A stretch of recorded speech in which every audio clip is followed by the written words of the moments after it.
감사합니다.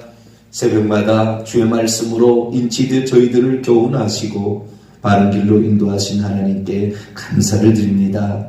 말씀에 입각하여 우리 자신이 어디에 있어야 될 것인지를 늘 발견하고 그리고 주님 원하심에 있는 그 자리에 있게 도와 주옵소서.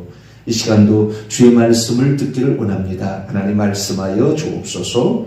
우리 주 예수 그리스도의 이름으로 기도하옵나이다. 아멘. 할렐루야. 어제는 인류 역사의 진행 과정, 끝이 어떻게 될 것인가에 관한 말씀을 드렸습니다. 인류 역사가 그렇게 길지만 구약의 역사 4,000년, 신약의 역사 2,000년, 6,000년이 지나가고 있죠. 근데 그런 역사가 길지만 이 역사는 아주 단순합니다.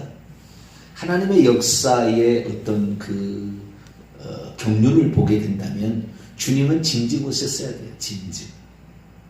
진즉 오셔야 되는데 우리의 구원을 한 사람이라도 더 구원받게 하려고 하나님의 재림은 지연되고 있습니다. 막는 자가 있어서 마지막 시대가 아직까지 그 끝이 도래하고 있는 것뿐이지 하나님께서 그 막는 것을 제거하심과 동시에 인류의 속도는 금방 끝낼 거예요. 그래서 지금은 언젠가 끝날 수 있는 그런 시대에 우리가 살고 있다. 그러면 마지막 시대의 상황은 어떤 상황으로 할 거냐? 예수 그리스도께서 마태복음 24장에 말씀하시기를 너희들이 거짓 선지자의 미혹을 받지 않도록 주의하라. 할 수만 있으면 거짓 그리스도들과 거짓 선지자들이나 택하신 자들도 미혹하게 될 것이다.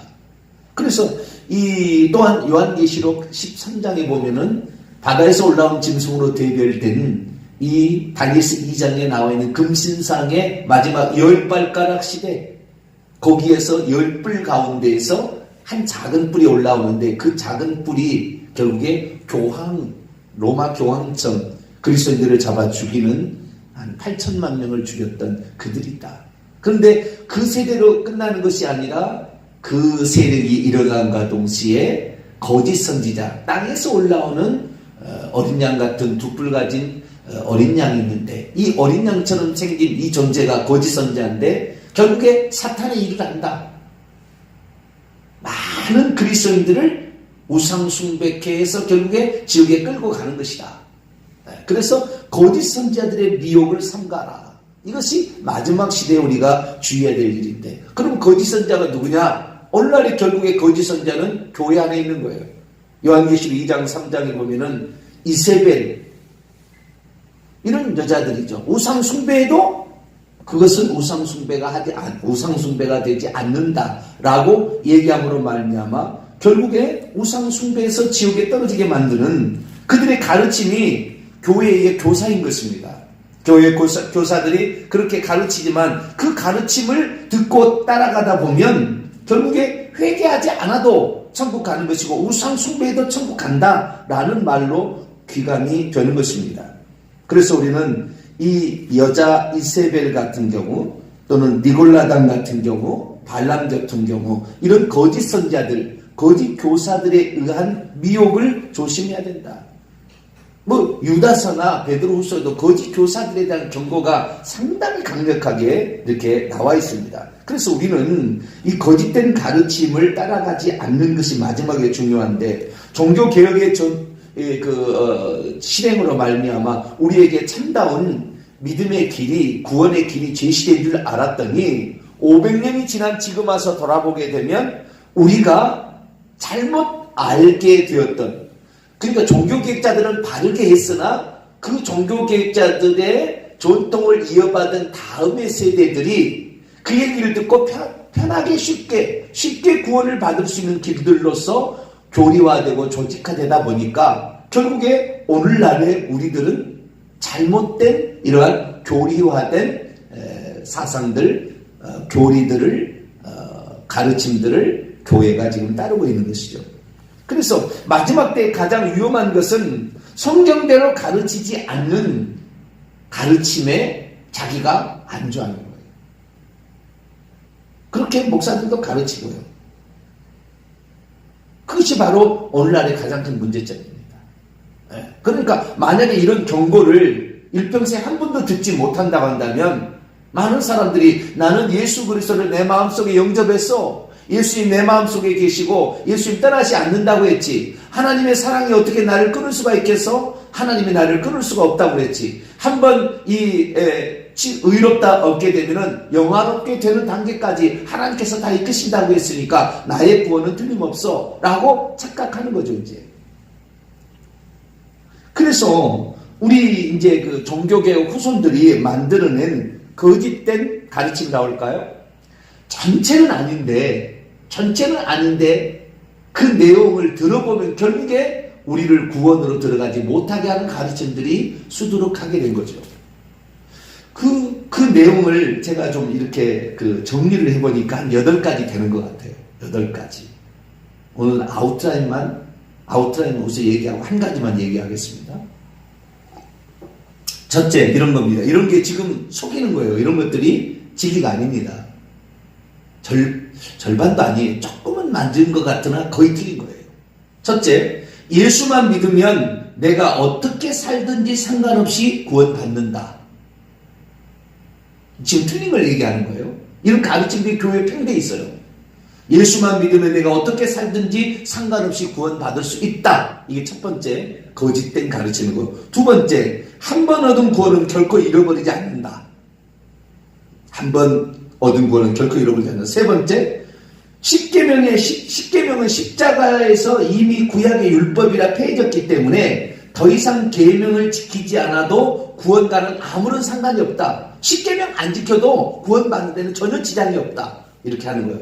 이건 매우 위험스러운, 십계명을 지키는 것이 구원의 요소는 아니에요. 그러나 이것은 아주 밀접한 관련이 있는데 이것을 쉽게 넘겨가는 거죠. 네 번째는 믿음으로 칭의를 얻을 수 있으며 칭의를 얻었으면 곧 구원받는 것이다.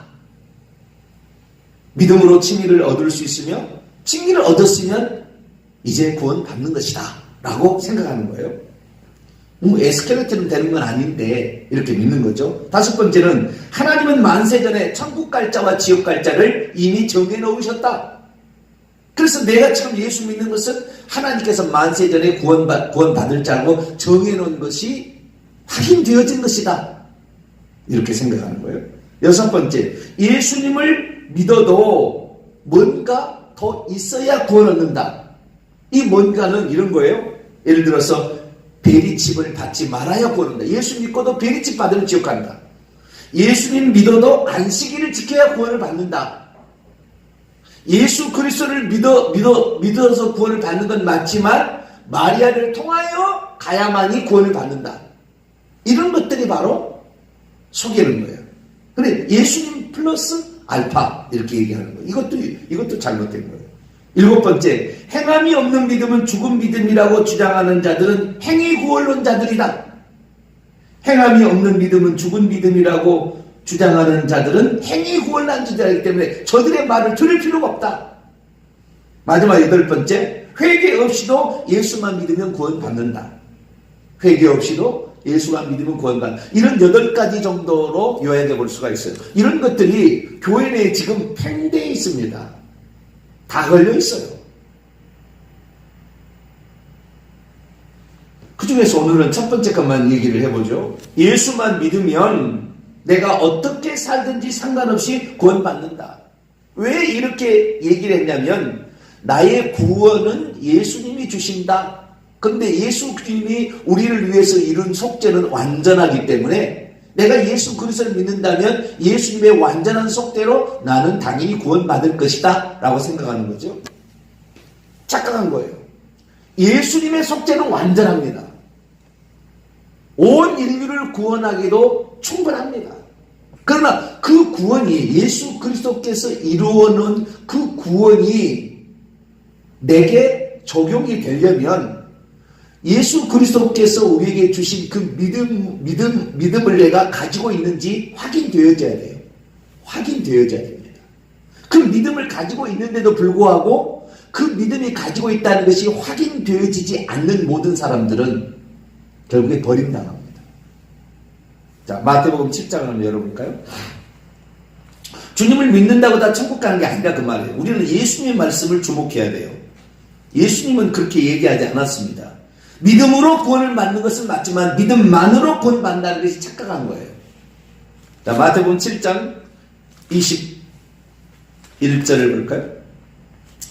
마태복음 7장 21절로 23절까지 있습니다. 시작. 나더러 주여 주여 하는 자마다 다 천국에 들어갈 것이 아니요 다만 하늘에 계신 내 아버지의 뜻대로 행하는 자라에 들어가리라.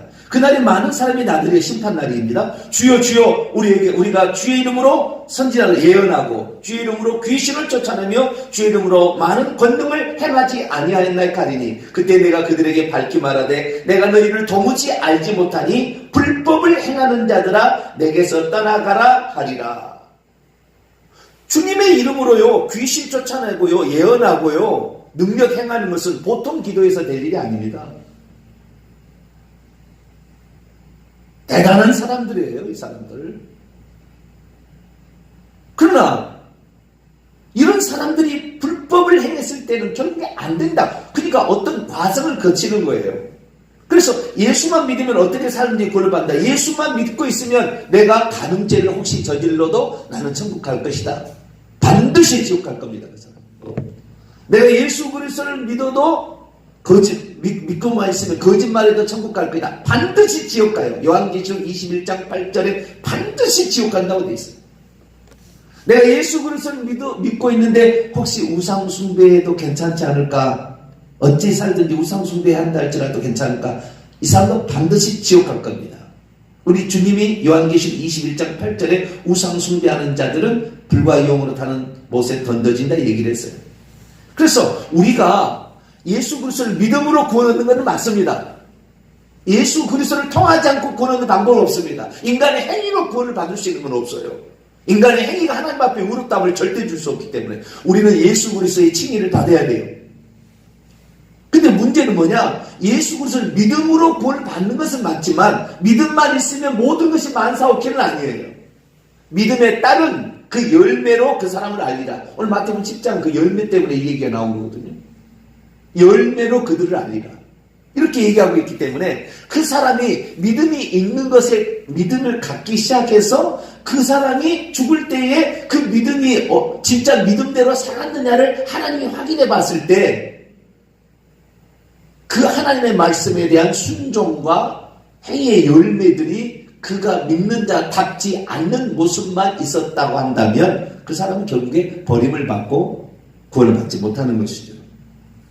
히브리서 12장 14절에 아무도 거룩함이 없으면 주를 보지 못하리라. 너희들이 흘려 떠내려갈까 조심하라. 이렇게 말하고 있어요. 오늘 본 말씀을 잠깐 볼까요? 히브리서 3장.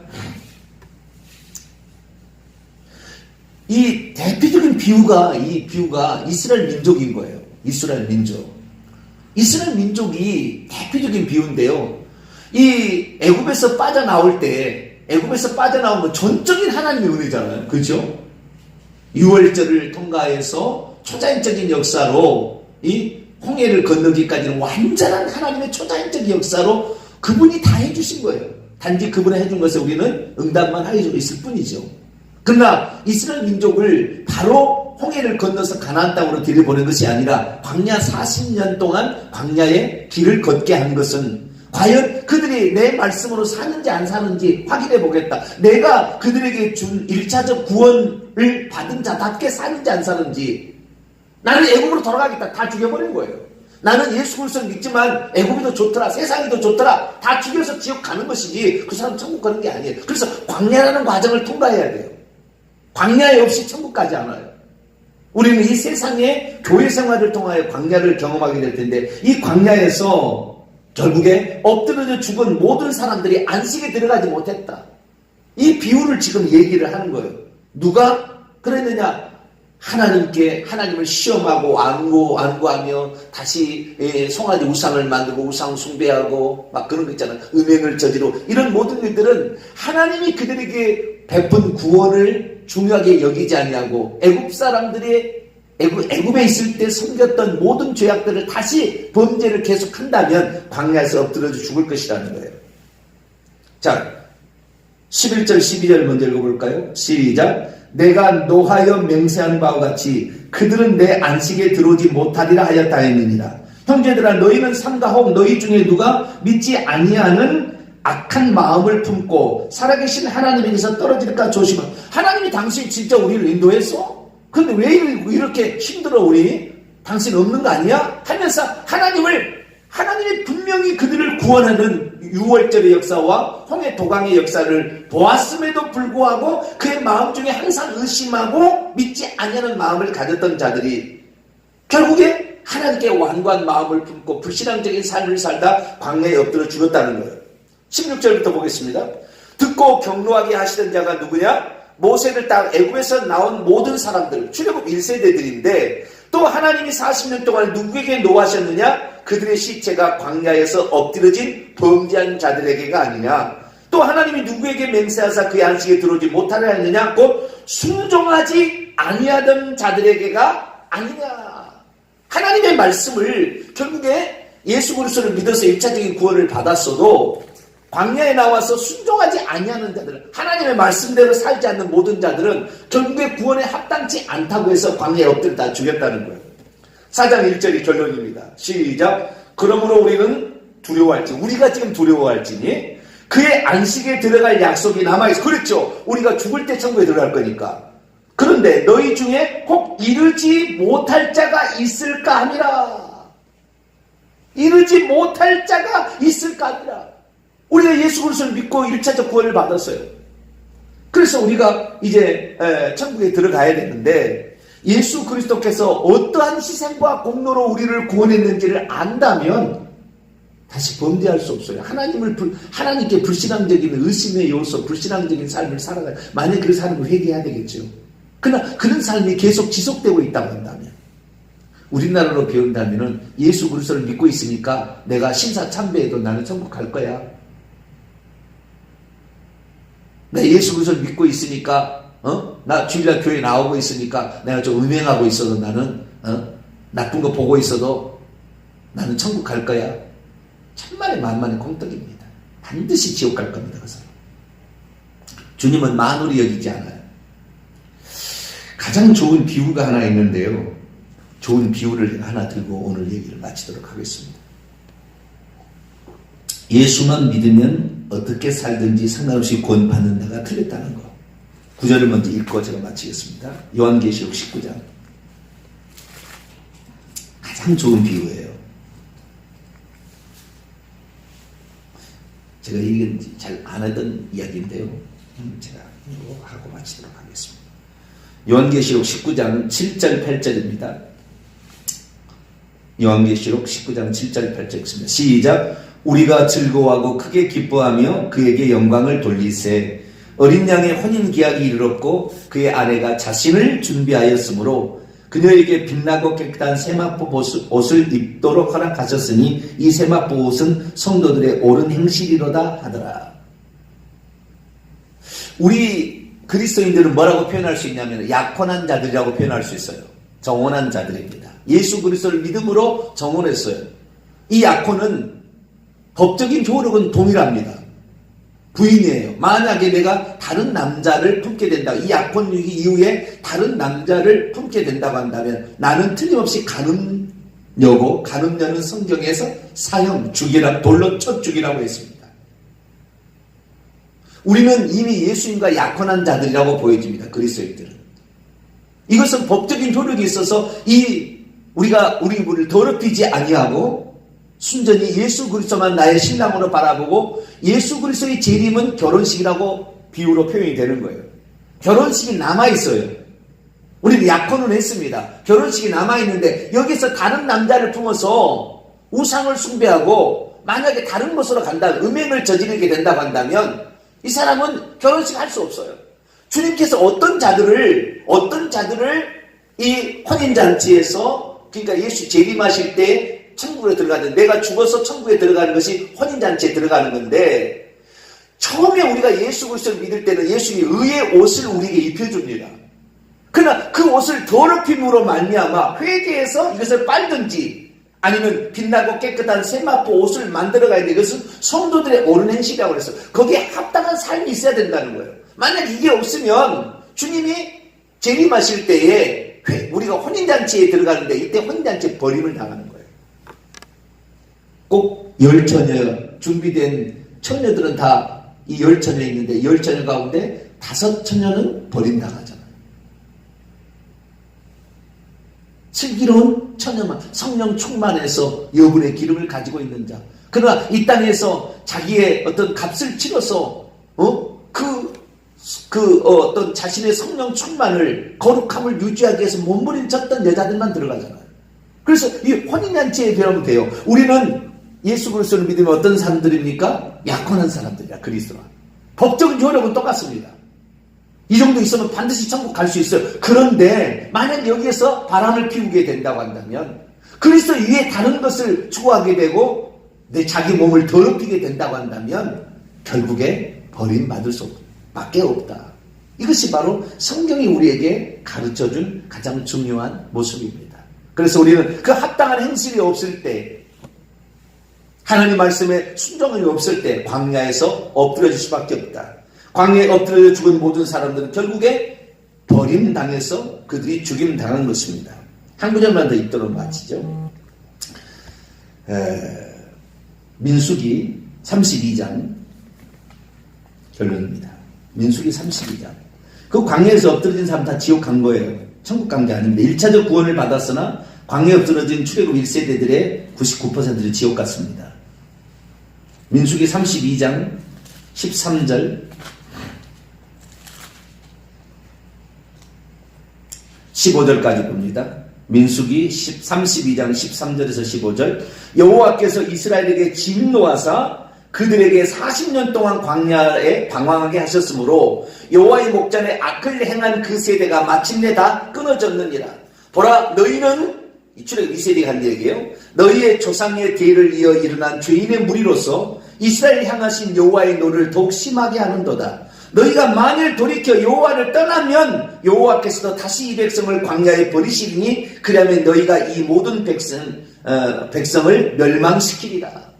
결국에 출애굽 1세대도 1차적 구원을 받았지만 광야에 엎드려서 지옥 갔다 그 말이에요. 멸망을 받았다 그 말이에요.